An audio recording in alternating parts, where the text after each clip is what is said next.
being recorded. Hi everybody, this is Nikki Diadamo-Damry from the Appalachian Foodshed Project. I'm very excited to have with us today Meredith Ledlie Johnson and Sarah Misyak here at Virginia Tech.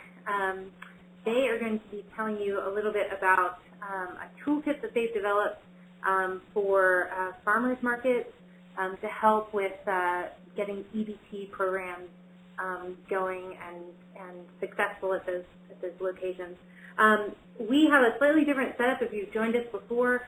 We usually have just a chat interface where our presenters talk, and then questions are usually asked through the chat box. You can still utilize that format if you're more comfortable with that. So if you have questions, you're welcome to, during Sarah and Meredith's presentation, you're welcome to chime in at the chat box, and then we can either address those as we go along or at the end, whatever it seems to work for Meredith and Sarah.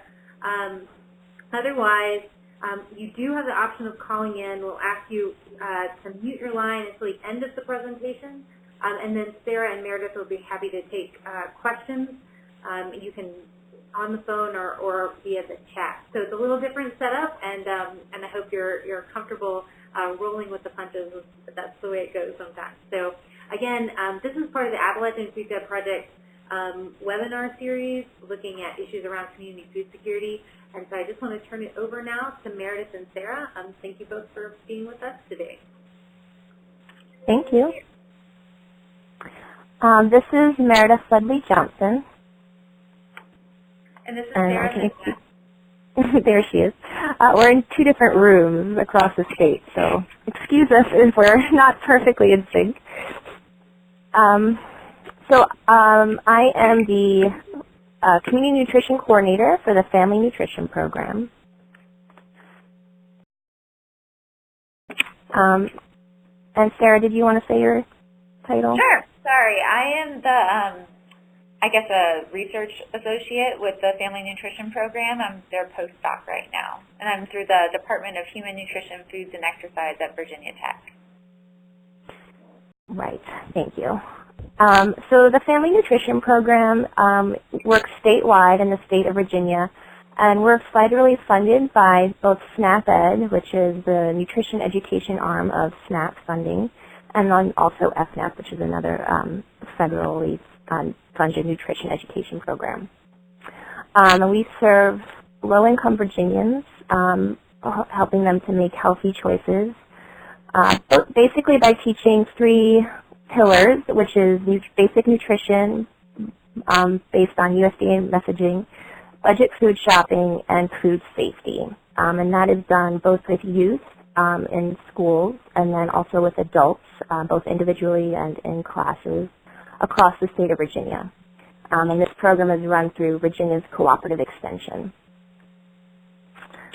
My position with the Family Nutrition Program started with my hiring about 3 years ago. I was hired to start the Food Security Project. And this project is a new direction for SNAP-Ed program, really created in response to the Food and Nutrition Services, and that's the arm of the USDA that funds us, their call for community-based programs. And I work really towards ensuring all of our participants in SNAP-Ed and FNAP classes have access to affordable, nutritious, and culturally appropriate food. And if that sounds familiar to you, that's the basic definition of food security. And we do a lot of this work through focusing on a couple different areas, providing technical and programmatic support to farmers market managers, educating Supplemental Nutritious Assistance Program, and that's SNAP.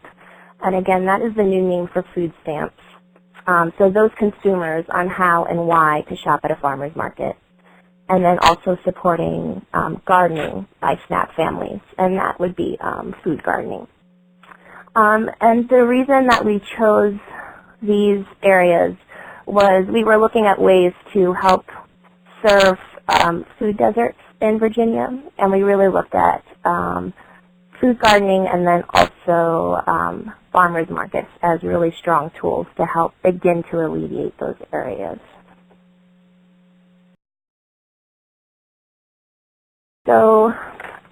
oh, sorry, Sarah, go ahead. Oh, it's fine. Sorry, it's Juice.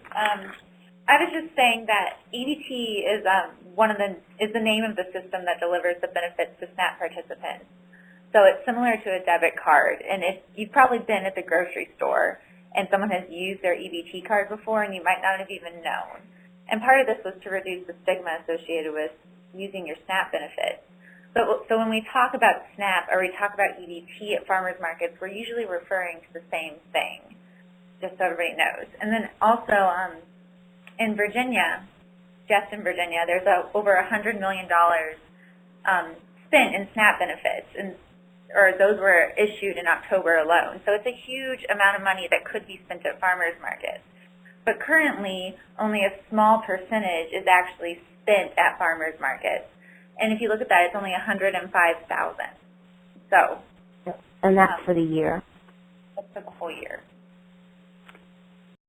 So that's a huge area of opportunity for both vendors and market managers to access those funds. So there are double-edged benefits to starting a SNAP program at your farmer's market. The first one that we like to highlight is the social benefit, because we really are trying to help figure out ways to increase access to that healthy local food for the low-income families that we work with. And then there's also, like we were saying, the economic benefit. Accepting SNAP allows vendors to serve a larger customer base in their community. And then it also allows SNAP farmers markets to keep those federal benefit dollars flowing in their local community. Unlike if, for example, SNAP benefits are spent at a national chain, it doesn't necessarily stay flowing in the local economy.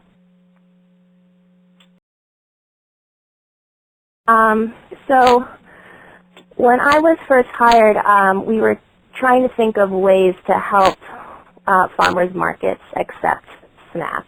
And so what we did was go around and speak to many market managers across the state, because many of the markets in Virginia don't have a SNAP program, or they did have the approval from the Food and Nutrition Service to accept SNAP, but they had not really gotten their SNAP program off of the ground.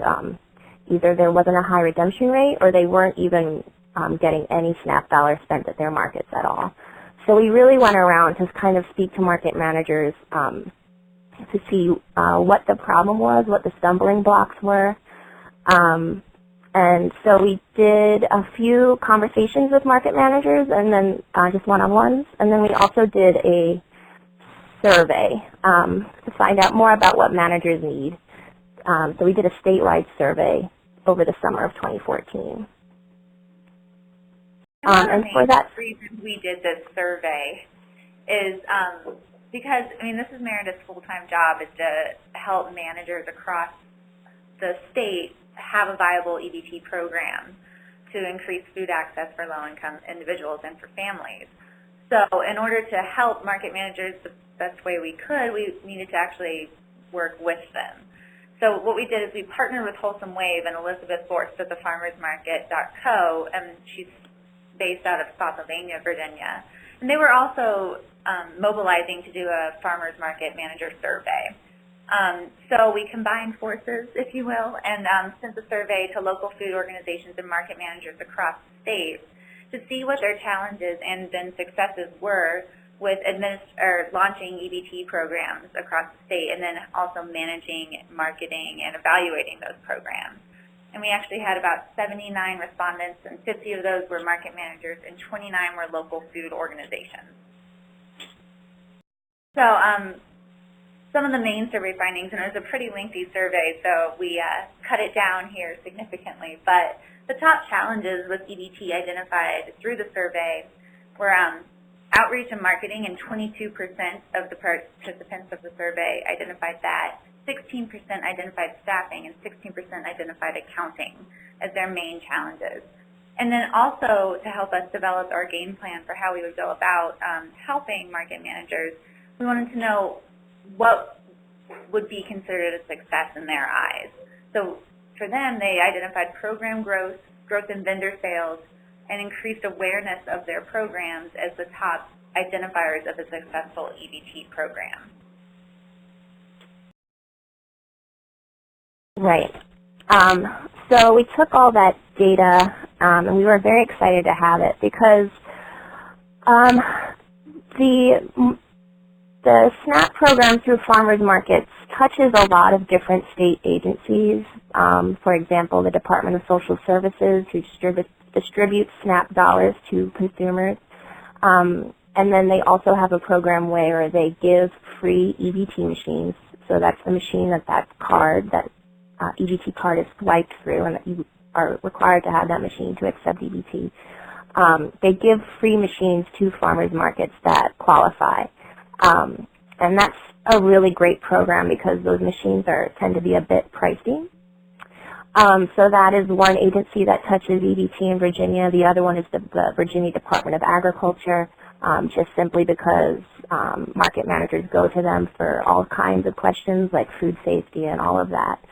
So both of those organizations work with EBT and farmers market managers in different capacities, and we really wanted to pull information from all of these experts together, and then as well as addressing the needs identified by market managers for where they were going, what stumbling blocks they were having. So that's why we pulled together this into a toolkit. And this toolkit will be housed. We have a newly forming Virginia Farmers Market Manager Association, and that website will be going live by December, and that is the address right there, vfmma.org. We're very, very, very excited to have this Market Manager Association forming in our state. And we're very excited to have this website as it's going to serve as a hub for all kinds of information way beyond just SNAP and EBT at farmers markets. Because we hear from a lot of market managers that when they get the best ideas, when they network and talk with each other. So we're hoping to use this website as a jumping off point for that. As for the toolkit, we'll have a wide range of materials in it, both for markets just starting their EBT program and then also markets looking to grow their EBT program. So in Virginia, we have about 240 markets. About 70 of those are approved to accept SNAP, and then only about half of those 70 actually have active, strong EBT programs. So we need to both increase the markets that are accepting SNAP and then also strengthen the markets that are maybe lagging or confused as to how to get that program really off the ground. So to start with, we really had to pull together the ABCs of how to launch your EBT program. And so we wrote a EBT manual, and this is a manual that's specific to Virginia that explains both just the idea of SNAP, what it is, and how to start accepting it. Because we just had a statewide conference here in Virginia for market managers, and a lot of people in the room were a little bit confused even to what is a token? How does a token relate to SNAP? And all of just the very basics, because EBT at farmers markets is still a little bit new in Virginia. So this manual addresses those specifics, and it has a lot of other content as well. So this is the content list. It has everything from a glossary of terms, because as you can hear as we're speaking, EBT can get a little jargony. There's just a lot of alphabet soup issues that you kind of have to deal with. So there is a basic glossary. It has best procedures for what to exactly do at the market when you get a customer coming up to your table who has an EBT card. How to train your vendors to accept EBT, because that is another pickle for some market managers, just vendor confusion about what exactly this means for them. We gathered basic accounting procedures, how to best ideas for educating customers about EBT and that they can use it at the market. And then there is this whole challenge of getting that POS machines. That's the name of the machine that you swipe your card through. Because there's two ways to get a free machine in Virginia. There is that machines from the Department of Social Services, like I mentioned earlier, and then there's also the national way through the Market Link program. So we wanted to explain both of those options so market managers could choose the one that best fits their market. And then we went into exactly how to purchase tokens, and then finally it ends with 5 case studies from markets around the state. 2 of them were nonprofit, 2 were municipally run markets, and then 1 for-profit market. And we really wanted to gather these different points of view because while applying for your EBT machine and receiving that and setting up your account and all of that is pretty uniform, once you get it, you have total creativity as a market manager about how to implement your program. So we wanted to capture all these different ways because I wasn't quite sure if you don't know a lot about EBT that you understood that you have a lot of flexibility in how you run your program. So we tried to gather as many instances as we could in these case studies of great ideas and then also lessons learned. So some things we collected along the way, some of these case studies Meredith just spoke about, were especially the accounting spreadsheets used by the managers in the case studies and other forms. So these are really the nuts and bolts of how they day-to-day, week-to-week run their EBT program. And we wanted to include those for other managers in the toolkit. And sometimes this is one of the first problems people run into when they've officially launched their program, how to keep track of the money in the accounting. So that will be available on the website. Then we also have a best practice video series that's going to go up and live.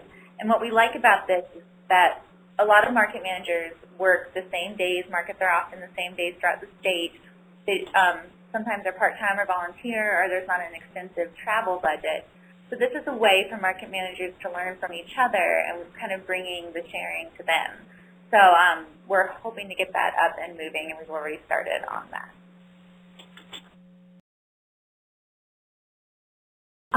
One of the main things we heard, as you saw earlier in the survey results slide, was that marketing the EBT is a challenge for market managers. Because as Sarah said, when we went around, we heard that many of the market managers in the smaller markets, the ones that are just starting these programs, they're part-time or they're volunteer. And EBT in their job description is 5% of their job. And they don't have time for it to expand beyond that. And marketing can really eat up a lot of time, as well as a lot of budget. So we created a set of marketing materials that managers can use to advertise their programs that are basically both general to the state of Virginia, so that they would be like a poster that says use your EBT card at your Virginia Farmers Market. And then for the first time now coming out, we have both posters and banners that are, and brochures that are personalizable to markets. So markets can put their name, their address, and their hours in these materials. Right now, these marketing materials are templates for these banners, posters, and markets can print them out on their own. And I'm hoping forward in the future to at least have some printed out that we could mail out to markets that have absolutely no budget. The other thing that's new in these marketing materials toolkit is Spanish language brochures and postcards. And then we will also be having pre-created, SNAP consumer-friendly social media content. So basically that is photos and tidbits of nutrition education and shopping tips specific to farmers markets that can be used on markets' Twitter and Facebook feeds, so that they don't have to sit there and think of new content that would be aimed at the SNAP consumer. It's pre-created for them in these marketing materials. Finally, one thing that's in here that I'm really excited about is we have an RD at Virginia Tech create tiered price menus for each season using produce and meats found at farmers markets in Virginia. So these are 5 days recipes for each season. And they are mid-price, high price, and then low price. So we're very, very excited about those because I think that's a great way to help SNAP consumers see exactly how far their budget could go at a farmer's market. So one thing that we also really wanted to include were tools for evaluation. So market managers will know, first of all, that their program is worth their time, but also that they'll be able to show that their program is effective. And this is especially important for instance, nonprofits. Sometimes the market managers are on board and want to start an EBT program at their market, but maybe the board of the farmers market isn't completely behind it, or the local government isn't completely behind it, or your funders. So we wanted you to be able to have a way to show that your program is successful. So some of the accounting tools will serve as that. So we also want to include examples of how to collect testimonials or how to collect information from your consumers so that you have numerical data to show your success, but also that there will be a way to show kind of that personal side to why it's important to have an EBT program at your market.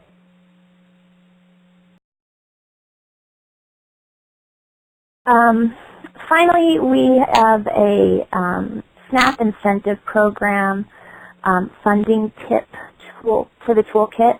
So SNAP incentive programs are funded very differently from market to market here in Virginia.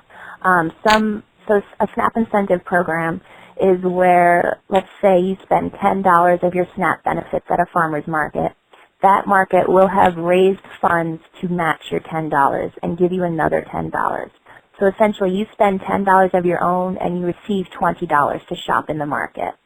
And this is a very proven way to increase the amount of SNAP dollars spent in your market. It helps vendors because they get more money spent at their stalls. And so it's really a win-win for markets. And the way that they're funded in Virginia are varied from place to place because right now they're really pulled from the local community through nonprofit health organizations because now they have to prove under the new Health Care Act that they are thinking about preventative care in their communities. Also churches are known to fund these programs for food security issues. Local financial institutions such as credit unions are also very interested in them. There's just a wide variety of ways people have raised money for these programs. And so we included tips. We interviewed representatives from these organizations who had funded a program to see what exactly made them want to fund that program. So those tips are on this toolkit. And then also we have just basic grant writing tips for market managers who may have not had to write a grant about this kind of a topic before. Finally, we will be posting this, like I said, at the VFMMA website. And we really consider this to be a living document. First of all, we want to collect feedback from market managers to see that we're hitting the point on exactly what they need to see. And then also we want to keep hearing from them about other things that they may need over time because the state is really changing. EBT is growing by leaps and bounds in support. People are supporting it from policy and funding points of view. And so I really think that the lay of the land is going to be very different even in the next 2 years. So we really want this toolkit to serve those needs as well as these EBT programs really mature over time and face different challenges. And one way we really hope to use to get feedback is through that new website's forum section, which will be a section where people can start threads and start conversations. So we're hoping to get a lot of conversations started about the toolkit and what people need and what they would like to see adjusted or have questions about or anything else. So the next steps for the toolkit will be the full launch of the VFMMA website. Like I said, that should be by December of this year. And then we will be creating that ongoing content, such as that video series we talked about, where we are videoing best practices from around the state to share with market managers, and then other tools as needed. And we would love to have your feedback. This is, again, a totally new pilot for us. We would love to know if we're hitting the mark for market managers' needs and consumers' needs as well. If there are points of view from their side of the table, we would love to hear that as well. So our contact information is at the bottom, so you can feel free to contact us directly if you have any questions or don't get a chance to ask all of them here today. So if anyone has any questions, you can type it in the box. Otherwise, that's pretty much it for our summary right now. Thank you, Meredith and Sarah. This looks like a really great tool, and I hope people in Virginia and elsewhere are able to utilize it. As Meredith mentioned, and it looks like Scott's typing a question right now, you can go ahead and type in questions to the chat box, or we do have the unusual benefit of being all on the same phone line. So if you would like to try and get a question in directly to Sarah and Meredith via your phone, go ahead, and now's the time to do it. I'm going to unmute my phone just so y'all can hear my wonderful Southern accent instead of typing. I have a question regarding setting up a new EBT SNAP for your markets. I'm at the Highland Farmers Market in Monterey, and we ourselves have been offering SNAP since 2010, I believe. But we at the Highland Center, which runs the Highland Farmers Market, we're a nonprofit business incubator. We recently received an FMPT grant. Part of the provision of that grant are expanding SNAP capabilities, expanding to the underserved. So Meredith and Sarah, you can probably look forward to hearing from me via email here very shortly, because I've got some things I want to talk about and some ideas. But in a specific instance, this grant, we partnered with several other markets in our region, not all of which accept SNAP benefits. One of the questions that one of these other markets had before they literally took the step of setting it up was the management team had an issue with someone specifically being on record as the person on record and giving their personal information, such as Social Security numbers. I know when we set up our SNAP program, I ponied up and put my name on there and Social Security number, but I can certainly understand where someone else may be a little bit more reluctant to do that than me. Are there any other ways to be able to set this up using a tax identification number or a business identification number that can be used, or is having someone specifically on record necessary to be able to set this up? From what I understand from the Food and Nutrition Service, which is the arm of the USDA that hands out these authorizations, the only way to get around it is if it's a government-run market, because then they can use their EIN number, their employee identification number. Okay, very good. That answers my question. Thank you very much. No problem. And I just heard that just recently at this conference that came up, because that comes up for market managers very consistently across the state of Virginia. And FNS really assures us that they don't use that number. They don't share it.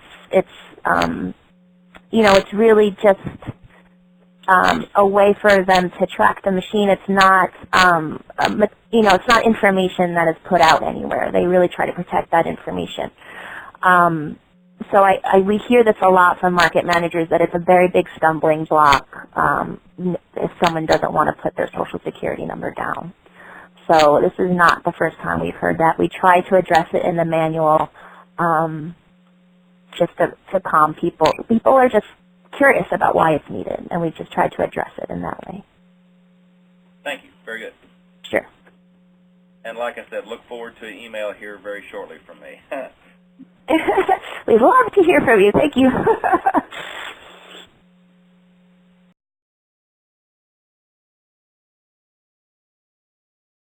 Are there any other questions for Meredith and Sarah, either on the phone or in the chat box?